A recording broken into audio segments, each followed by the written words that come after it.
Hello friend, માતા રાની food ચેનલમાં તમારું સ્વાગત છે। તો આજે આપણે બનાવવાની છે દોડીની ભાજી। તો એના માટે અહીંયા આપણે દોડીને ધોઈને એકદમ એના પત્તાને ધોઈને એકદમ સાફ કરી લીધા છે અને ઝીણા સમારી લીધા છે।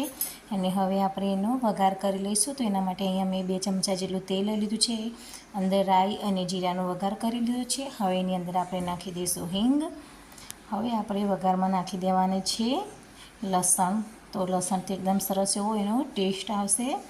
તો હવે આપણે એની અંદર 1 મીડિયમ સાઇઝનું ટામેટું પણ ઝીણું સમારીને લઈ લીધું છે।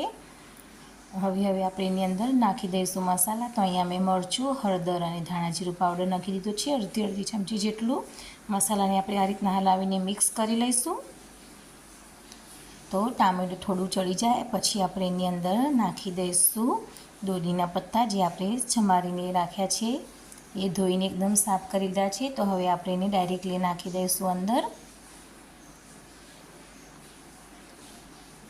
હવે આપણે એને બરાબર મિક્સ કરી લઈશું હલાવીને।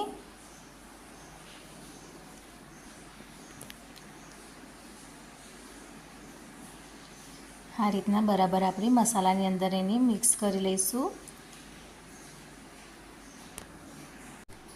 હવે આપણે એમાં નાખી દઈશું સ્વાદ પ્રમાણે મીઠું।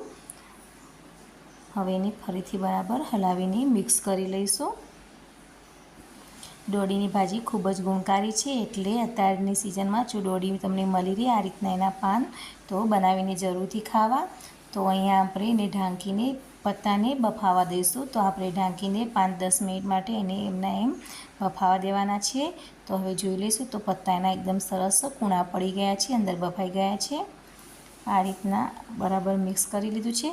હવે મેં 15-20 મિનિટ પહેલાં મગની દાળને ગરમ પાણીમાં પલાળી રાખી હતી, તો એને પણ આપણે એની અંદર મિક્સ કરી લઈશું। આ રીતના દોડીની ભાજીની અંદર મગની દાળ નાખશો તો શાક એકદમ સરસ એવું બનશે અને રસાવાળું થોડું રહેશે તો એકદમ સારું લાગશે ખાવામાં।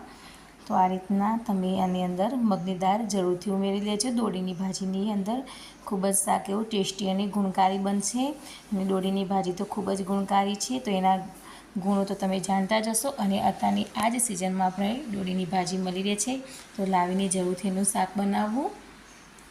તો આપણું શાક બની ગયું છે। એની અંદર આપણે થોડુંક પાણી નાખીને મગની દાળને હજુ થોડી વાર આપણે ચડવા દેવાની છે। તો અહીંયા મેં અડધા ગ્લાસ જેટલું પાણી નાખી દીધું છે। હવે આપણે એને આ રીતના બધું સરખું કરીને ઢાંકીને 10 મિનિટ માટે કૂક થવા દઈશું। એટલે મગની દાળ પણ આપણી સરસ એને દાળનો જો થોડુંક કઠણ હોય તો એકદમ સરસ એવું બફાઈ જશે।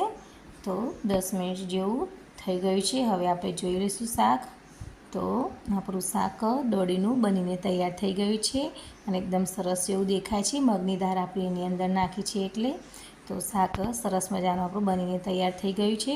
તો તમે આને રોટલી, પરાઠા કે ખીચડી સાથે ખાઈ શકો છો, અને બાજરીનો રોટલો સાથે ડુંગળીને છાશ એ રીતના ખાશો તો પણ બહુ સરસ લાગશે। તો તમે પણ આ રીતથી દોડીનું શાક અત્યારે જરૂરથી બનાવીને ખાજો। અને જો મારો વિડીયો પસંદ આવે તો એક લાઇક અને ચેનલને સબસ્ક્રાઈબ જરૂરથી કરજો। Thank you.